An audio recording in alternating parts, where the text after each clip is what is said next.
वहीं DCP based press conference कर रहे हैं, क्या कुछ कह रहे हैं सुनिए।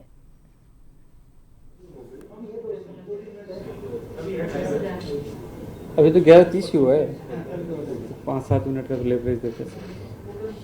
वैसे मैं आपको इन्फॉर्मली बता दूं उससे पहले कि अपना जो चोमू पुलिया है, यहाँ पर बेसिकली बसें रुकती हैं सवारियाँ लेने के लिए।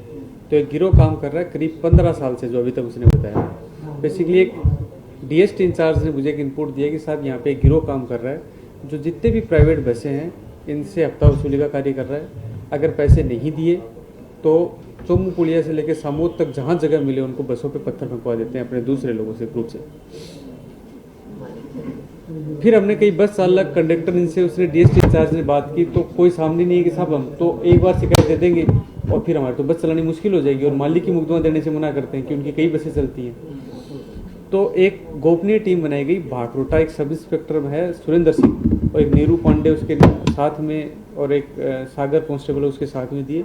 और उस गोपनीय टीम को काम ये दिया गया कि आप जाके इनको पूरी चीज़ें रिकॉर्ड करो। स्पाई गैजेट्स लगाए गए उनके साथ में, और 28 और 29 तारीख 2 दिन उन्होंने पूरे चोमू पुलिया पे रेकी की, लगभग 48 घंटे।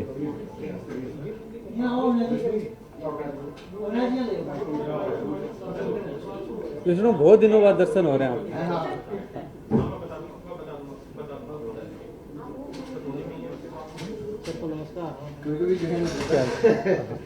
इस बार ज्यादा बड़ा गैप होगा।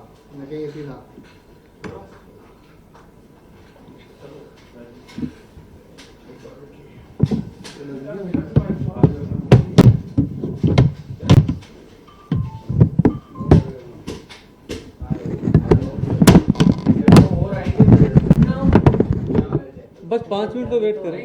हाँ, नहीं और है, और है। हाँ,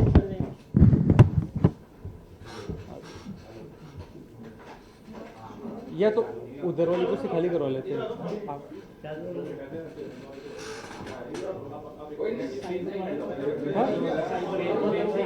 उनको लास्ट में बुलाएंगे, सुरेंद्र वाली टीम बुलाइए, उनके साथ में लास्ट में फोटो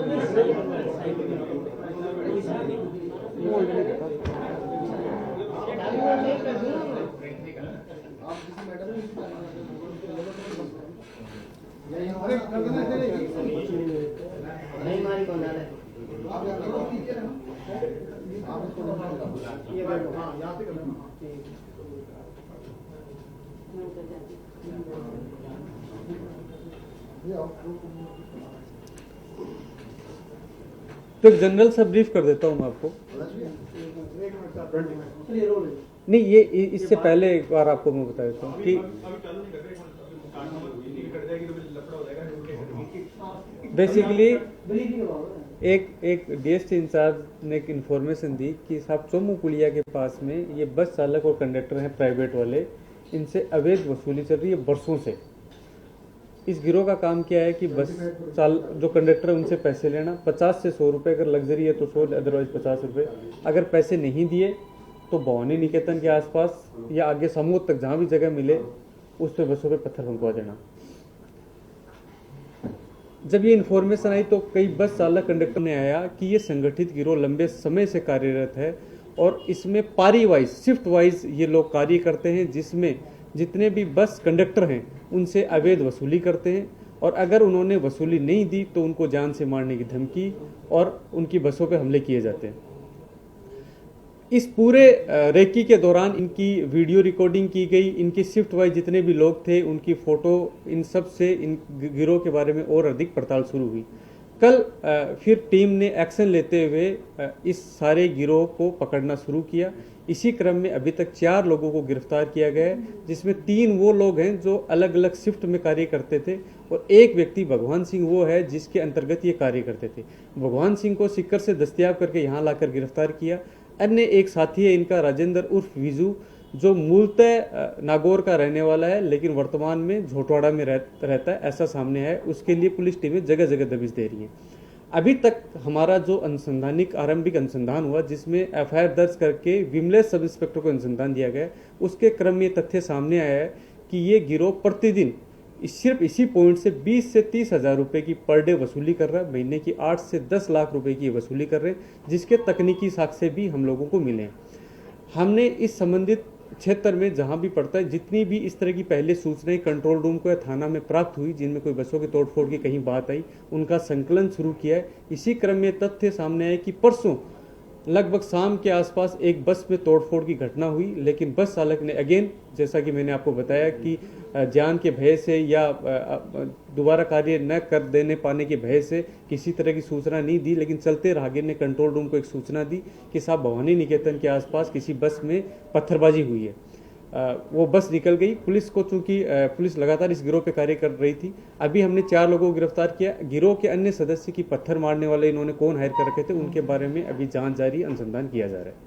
सर, प्रति बस कितना वसूलते थे ये, और जैसा बसें हर बस से है या जैसा मैंने बताया, जितने भी प्राइवेट बस चालक और कंडक्टर हैं, या तो चालक या कंडक्टर से उनसे वसूलते थे। महीने का जो अभी तक की आरंभिक अनुसंधान में तथ्य सामने आए, वो 8 से 9 लाख सिर्फ अकेले इसी पॉइंट से वसूलते थे। कितने समय से पूरी वसूली का खेल चल रहा था सर? उसमें कहाँ तक मिली भगत है?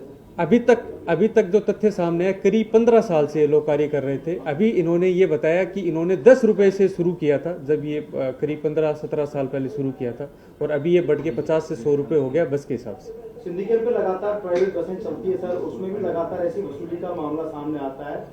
जहां वहां पर एक छात्रावास है, राजपूत छात्रावास, वहां पर भी लगातार तोड़फोड़ की जाती है उनकी ओर से, लेकिन जब मुकदमे दर्ज होते हैं तो सर 151 और इसमें मुकदमे दर्ज करके उनको रफा दफा कर दिया जाता है यहाँ से, लेकिन अंतिम चरण तक पुलिस नहीं पहुंच पाती। पिछले कुछ समय से सिंधी कैंप एसएचओ ने बड़ा बेहतर कार्य किया। लगातार सिंधी कैंप एसएचओ की तरफ से भी इनपुट आया था कि कुछ इस तरह के गिरोह एक्टिवेट हैं। उसने वहाँ जितनी मजबूत कार्रवाई की जानी थी एसएचओ द्वारा की गई है। अगेन आगे हमें कोई भी इस तरह की इन्फॉर्मेशन देगा, मैं पूरा भरोसा दिलाता हूँ कि ना तो बस चालक ना कंडक्टर किसी को सामने आने की जरूरत नहीं है। हमारी टीम, अगर उनको लगता है कि उनको किसी तरह का भय है, हमारी टीम जो है उसकी गोपनीय रेकी करके हम अपनी तरफ से मुकदमा दर्ज करेंगे, ताकि ऐसे लोग जिन्होंने खुलेआम दादागिरी शुरू कर रखी है, अवैध वसूलियाँ कर रहे हैं, उन पे कानून की नकेल कसी जा सके। तो हम आपको आश्वस्त करते हैं कि अगर कहीं से भी किसी भी पॉइंट से हमें इस तरह की सूचना मिलती है, और चूंकि अब एक कार्रवाई इस तरह की हो गई है, आगे पब्लिक प्लेस में या कहीं भी न केवल बस चालक कंडक्टर से अन्य किसी तरह की अवैध वसूली किसी से भी हो रही है, और कोई नागरिक हमें कोई आम सूचना देता है कि साहब इस तरह की सूचना हो रही है, हम